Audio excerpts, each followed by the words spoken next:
I believed love could survive anything. That belief didn't come from innocence alone, but from repetition.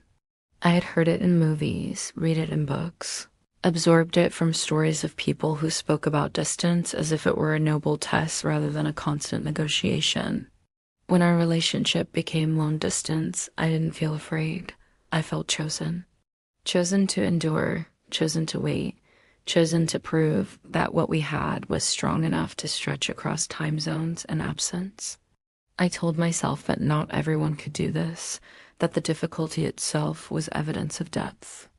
At the beginning, distance felt almost ceremonial. Calls were planned, messages were savored, silences were explained away as life getting in the way rather than emotional withdrawal. I lived with a heightened sense of anticipation, organizing my days around small windows of connection. When we spoke, I felt briefly full, as if those moments were enough to sustain me until the next one arrived. When we didn't, I told myself that longing was simply part of the process, an unavoidable cost of loving someone who wasn't physically present. Distance teaches you to narrate your own reality. Without shared environments, you rely on interpretation. I learned to read between lines, to sense moods through punctuation, to infer meaning from timing. I adjusted my expectations quietly, instinctively, without ever naming what I was doing. If he sounded distracted, I assumed stress. If replies came late, I assumed exhaustion. If depth faded, I assumed it would return once circumstances improved. I didn't realize how much emotional labor this required because it happened internally, invisibly, and was rewarded with moments of reassurance that felt just enough to keep me going. Over time, I noticed that I was the one holding the emotional architecture together. I remembered details, revisited conversations, carried unresolved moments forward until they could be softened or reframed. I became fluent in patience, skilled at delaying my own discomfort. When something felt off, I didn't ask about it directly. I waited. I waited for the right moment, the right mood, the right version of him that felt receptive enough to handle complexity. Waiting became my default response, not because it was asked of me, but because it felt safer than risking disruption. What made this dynamic so convincing was how reasonable it appeared. There was no overt neglect, no cruelty, no explicit rejection. From the outside, it looked like commitment under difficult circumstances. From the inside, it felt like constant emotional calibration. I learned to regulate myself in advance, to minimize needs before they could be perceived as demands. I told myself this was emotional intelligence. I didn't yet see it as self-erasure. The longer the distance lasted, the more my inner world reorganized itself around absence. I lived in anticipation rather than presence, in projection rather than reality. Conversations about the future became a substitute for current intimacy. We spoke about what we would do, where we would be, how things would feel once distance was no longer an issue. Those conversations soothed me, but they also postponed clarity. Everything meaningful lived later, and I accepted that timeline without asking what it was doing to me now. There was a period when I truly believed we had found our rhythm. Communication felt smoother. He seemed more attentive, more emotionally open. The effort appeared mutual again, and I relaxed into that sense of balance. I told myself that the earlier discomfort had simply been part of the adjustment, that love, like anything valuable, required endurance before it stabilized. I stopped monitoring my own fatigue because the connection felt warm enough to justify the cost. That false relief was subtle and convincing. It didn't arrive with grand gestures or dramatic declarations. It arrived as steadiness, as fewer doubts, as a sense that I no longer needed to question whether I mattered. I allowed myself to believe that patience had paid off, that what I had been holding together internally was now being met externally. For a while, that belief was enough to quiet the part of me that had learned to stay alert. But even in that phase, something remained uneven. I noticed how dependent the closeness was on my flexibility, When I leaned in emotionally, things flowed. When I pulled back to observe, the connection thinned. I didn't accuse him of this, not even internally. I explained it away as timing, personality, circumstance.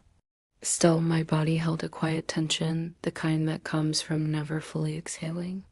I started journaling more during that time, not because I was unhappy, but because I felt ungrounded. Writing became a way to track my internal state, to notice patterns I was too generous to name out loud.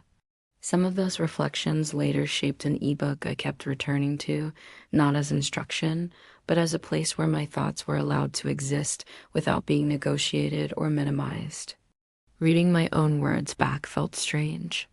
They sounded clearer, more self-respecting than I felt in real time.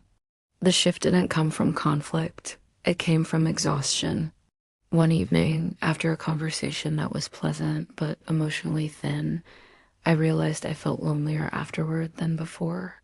That recognition startled me, not because it was dramatic, but because it was honest.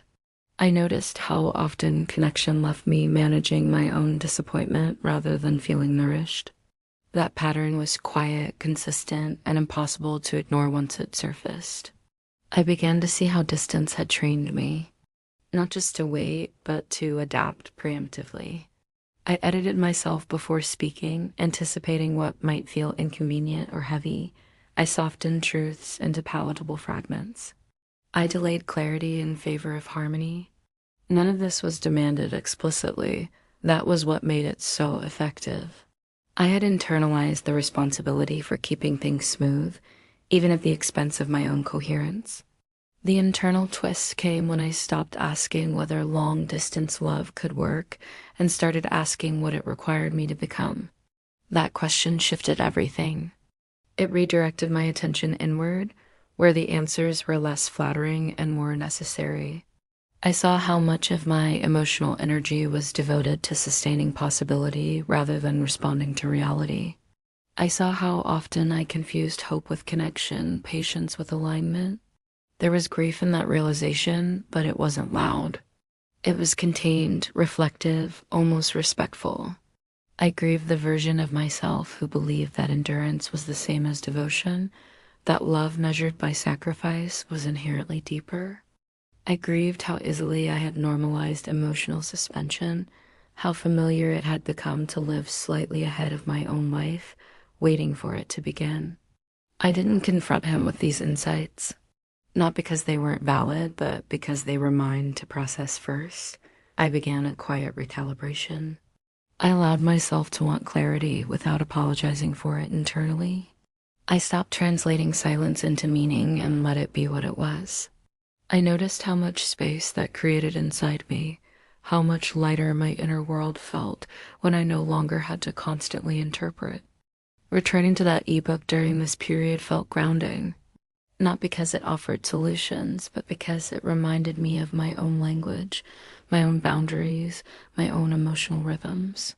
It reflected back a version of me that hadn't yet learned to shrink for the sake of connection. That recognition didn't push me toward action. It anchored me in awareness, which felt more important. What I learned, slowly and without spectacle, was that long-distance love doesn't fail because of geography alone. It falters when distance becomes a place where difficult truths can hide indefinitely. When presence is postponed long enough, ambiguity starts to feel normal. When clarity is delayed repeatedly, patience becomes a substitute for mutual responsiveness. I saw how my sense of self had narrowed during that time. Not dramatically, but incrementally. I had become quieter, more accommodating, more careful. Those traits looked like maturity from the outside. Internally, they felt like containment. I wasn't unhappy in obvious ways. I was diminished in subtle ones. The resolution wasn't a clean ending or a decisive moment. It was an internal shift toward self-trust. I stopped measuring the relationship by its potential and started observing its impact. I asked myself whether I felt expanded or contracted, grounded or suspended. Those questions didn't demand immediate answers. They demanded honesty. Distance lost its psychological power once I stopped romanticizing it. Without the narrative of noble waiting, what remained was reality, a connection that required me to be smaller than I was willing to stay. Seeing that clearly didn't feel dramatic. It felt stabilizing. I didn't lose the capacity to love through that experience. I refined it. I learned that love should not require constant emotional vigilance, that connection should not depend on self-minimization.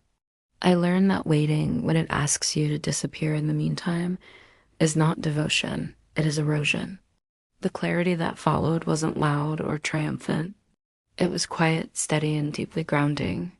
It allowed me to return to myself without resentment, without urgency, without needing to assign blame. And that, more than anything, felt like coming home. I've shared the journey of learning to recognize what truly matters in love, boundaries, and self-awareness.